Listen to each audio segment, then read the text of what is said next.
टीना और रिंकू की शादी को लगभग 5 से 6 महीने हो चुके थे। शादी से पहले तो टीना अपने मायके में बहुत खुश रहती थी, लेकिन अब ससुराल में धीरे धीरे उसके चेहरे की खुशी कहीं गायब सी हो गई थी। बाकी घर वालों के सामने तो वो अपने चेहरे पर एक नकली सी स्माइल लिए फिरती थी, लेकिन वो अंदर से पूरी तरह से टूट चुकी थी।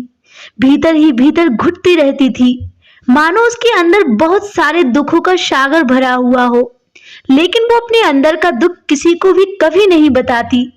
उसे क्या प्रॉब्लम है, उसके अंदर कोई भी खुशी नहीं बची थी।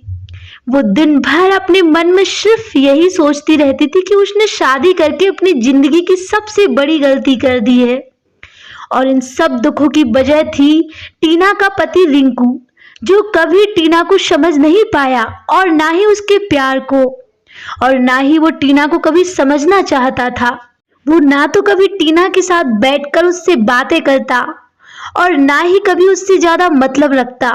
पति पत्नी होकर भी दोनों घर में दो अनजान लोगों की तरह रहते थे।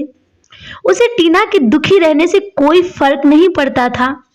वो सिर्फ रात में अपना मतलब निकालने के लिए टीना से प्यार से बातें करता, और जैसे ही सुबह होती तो टीना के साथ वो ऐसे फेस आता था जैसे वो उसे जानता तक ही नहीं, या टीना उसके घर की कोई काम वाली बाई हो। टीना अपने पति रिंकू के इस गंदे व्यवहार से बहुत दुखी रहती थी। मन ही मन उसे बहुत ज्यादा घुटन होती थी। आखिर बेचारी किससे प्यार की उम्मीद करे जब उसका पति ही उससे प्यार से बात तक नहीं करता। हालांकि टीना के ससुराल में उसकी सास, ससुर, जेठ, जेठानी, उनके बच्चे और एक ननद भरा पूरा परिवार था, और घर के सारे लोग भी टीना को परेशान करते रहते थे, क्योंकि जब रिंकू ही टीना की इज्जत नहीं करता तो घर के लोग उसकी क्या इज्जत करेंगे। हाँ, टीना की जेठानी जरूर बहुत अच्छी थी। वो टीना को अपनी छोटी बहन की तरह मानती थी, और उसे टीना के दुखों के बारे में पता तो था, लेकिन ये पता नहीं था कि उनका देवर यानी कि रिंकू टीना को इतना ज्यादा परेशान करता है, और वो चाहकर भी कुछ नहीं कर पाती थी। उन्होंने कई बार अपने देवर यानी कि रिंकू को समझाने की कोशिश की, लेकिन रिंकू घर में किसी की कोई बात नहीं सुनता था। वो अपनी भाभी की क्या सुनता फिर, और अगर उसे कोई ज्यादा कुछ कहे तो वो घर छोड़कर भागने की धमकी देता, और इसी वजह से घर का कोई भी सदस्य रिंकू से कुछ नहीं कहता। और इन सब की पीछे की वजह थी रिंकू की माँ, जिसने रिंकू को इतना बढ़ावा दे रखा था कि पूछो ही मत। उसकी हर बात में उसकी माँ उसे बहुत बढ़ावा देती थी। वो टीना से कुछ भी उल्टा सीधा बोलता, वो उसे कभी नहीं डांटती, और कहती कि पति का तो हक होता है पत्नी को डांटने का। अगर पत्नी कोई गलत काम करेगी तो पति का तो पूरा हक है कि वो उसे डांट के मार के जैसे भी सुधारे। और बस अपनी माँ की इसी बढ़ावे की वजह से रिंकू टीना के सिर पर चढ़ा रहता, बेचारी को हमेशा दुख ही दुख देता रहता। और बस दिन ऐसे ही निकल रहे थे। फिर एक दिन की बात है, सबका रात का खाना हो चुका था, और टीना भी अपना किचन का सारा काम खत्म करके अपने कमरे में चली गई। कमरे में जाकर उसने देखा तब रिंकू कमरे में नहीं था। वो छत पर किसी से फोन पर बात कर रहा था। टीना तो बहुत थक चुकी थी, इसलिए वो अपने बेड पर जाकर सो गई। इसके बाद थोड़ी देर में रिंकू जब अपने कमरे में सोने के लिए वापस आया, और उसने जैसे ही टीना को बेड पर सोते हुए देखा तो वो उस पर चिल्लाकर बोल पड़ा, तुमने सोने के लिए किससे पूछा और आने तक का इंतजार भी नहीं किया मेरा? कैसी पत्नी हो तुम? मैं सुलवाऊं तुम्हें ढंग से? इतना सुनते ही टीना डर के मारे तुरंत बेड से उठ गई। क्या हुआ जी? वो धोखे से मेरी नींद लग गई थी, मैं बहुत थक चुकी थी इसलिए सो गई। अब आगे से ऐसा नहीं होगा। कोई काम हो तो आप मुझे बताइए। रिंकू सीमा से और भी ज्यादा बदतमीजी से बात करने लगा और बोला, तुम्हें नहीं पता क्या काम है? रोज करती हो और आज भूल गई? तब टीना बहुत ज्यादा डरते हुए बोली, मुझे वाकई नहीं पता, और फिर भी अगर कोई बात है या कोई काम है तो आप मुझे बता दीजिए। टीना की ये बात सुनते ही रिंकू ने उसे एक जोर का थप्पड़ दे मारा और उसके साथ जोर जबरदस्ती करके सो गया। टीना आज तो पूरी तरह से बिखर चुकी थी। वो पूरी रात सिसक सिसक कर रोती रही और भगवान को मन ही मन कोस रही थी कि हे भगवान, मैंने ऐसे क्या पाप किए थे जो मुझे ऐसा पति मिला है। ये तो शैतान से भी बड़ा हैवान है। मैं इसके साथ अपनी जिंदगी कैसे बिताऊंगी। ऐसे घुट घुट के जीने से तो अच्छा है मैं मर ही जाऊं। भगवान, ये बात मैं अपने घर वालों को भी बता नहीं सकती और ना ही मुझे कोई समझेगा, क्योंकि सबको सिर्फ औरत ही गलत लगती है। आदमी कैसा भी हो, उसे कोई गलत नहीं कहता और ना ही उस पर कभी उंगली उठाई जाती है। इसलिए हे प्रभु, मुझे ऐसी जिंदगी जीने से तो अच्छा है अपने पास बुला ले। ये सब कहते कहते वो बिलक बिलक कर रोई जा रही थी और रोते रोते कब सुबह हो गई उसे कुछ पता ही नहीं चला।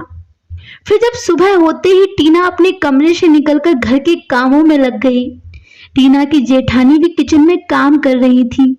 तब उनकी नजर टीना पर पड़ी और वो टीना से पूछती हैं, अरे टीना, क्या हुआ? आज ठीक से सोई नहीं हो क्या? तुम्हारी आंखें इतनी सूजी और लाल क्यों है? टीना चाहकर भी अपनी तकलीफ अपनी जेठानी को नहीं बता पा रही थी। एक जख्म भरा नहीं था कि दूसरा जख्म उसे अपनी दीदी के पूछे जाने से मिल गया। फिर टीना की जेठानी आगे बोली, क्या हुआ टीना, मुझे बताओ। तुम्हारे और देवर जी के बीच सब कुछ ठीक तो है ना? देखो, तुम मुझे अपनी दीदी कहती हो ना, तो तुम मुझे कुछ भी मत छुपाओ। और तू तो मेरी छोटी बहन है, फिर मैं तुझे ऐसे तकलीफ में नहीं देख सकती। बता मुझे क्या हुआ। मेरा मन जोर जोर से घबरा रहा है टीना, बता मुझे। अपनी जेठानी की इतनी सहानुभूति मिलते ही टीना उनके गले से लिपटकर जोर जोर से रोने लगी और रोते बिलखते हुए उसने अपनी सारी कहानी अपनी जेठानी को बताई। टीना की ये बातें सुनकर टीना की जेठानी बिल्कुल गुमसुम सी रह गईं। वो एक मिनट के लिए तो ऐसे हो गई कि काटो तो खून ही ना निकले। और फिर वो हिम्मत करके टीना से बोली, देवर जी की हरकतों के बारे में तो मुझे पहले से ही पता था कि वो एक बुरे इंसान हैं, लेकिन ये पता नहीं था कि वो इतना गिर सकते हैं कि तेरे ऊपर हाथ भी उठा सकते हैं। और फिर टीना की जेठानी ने टीना के आंसू पोंछते हुए कहा, अब तू चिंता मत कर, अब मैं तेरे साथ हूँ और अब देख मैं क्या करती हूँ। तब टीना ने अपनी जेठानी का हाथ पकड़ा और बोली, नहीं दीदी, आप कुछ मत कीजिए, मेरे लिए तो बिल्कुल भी नहीं।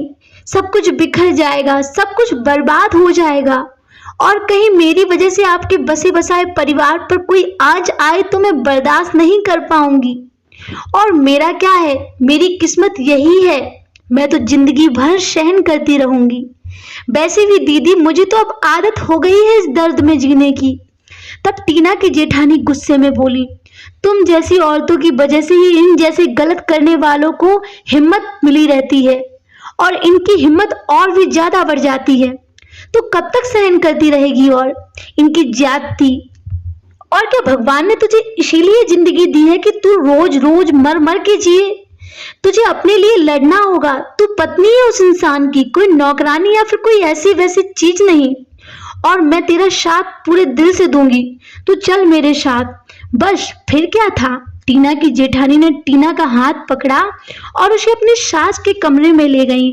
और जैसे ही वो दोनों अपनी सास के कमरे में पहुंची तो उनकी सास बेड पर आराम कर रही थी। अपनी बहुओं को ऐसी हालत में देखकर वो घबराकर तुरंत उठ गई और बोली, ये क्या हाल बना रखा है टीना बहू तुमने, और तुम रो क्यों रही हो? तब टीना की जेठानी गुस्से से बोली, इन सब की वजह आप हो मम्मी जी, सिर्फ आपकी वजह से टीना का आज ये हाल है। आखिर क्या गलती थी इस बेचारी की जो आपके सरफिरे बेटे ने इसकी ऐसी हालत कर दी, और वो भी सिर्फ आपके बढ़ावे की वजह से। काश आपने उसे कुछ ढंग के अच्छे संस्कार दिए होते और वक्त वक्त पर कड़ी सजा देती रहती तो वो इंसान आज एक अच्छा पति साबित होता। लेकिन नहीं, आपने सिर्फ अपने बेटे को टीना पर अत्याचार करना सिखाया है। इतना शोरगुल सुनकर घर के सारे सदस्य भी उसी कमरे में पहुंच गए और रिंकू भी वहां आ पहुंचा।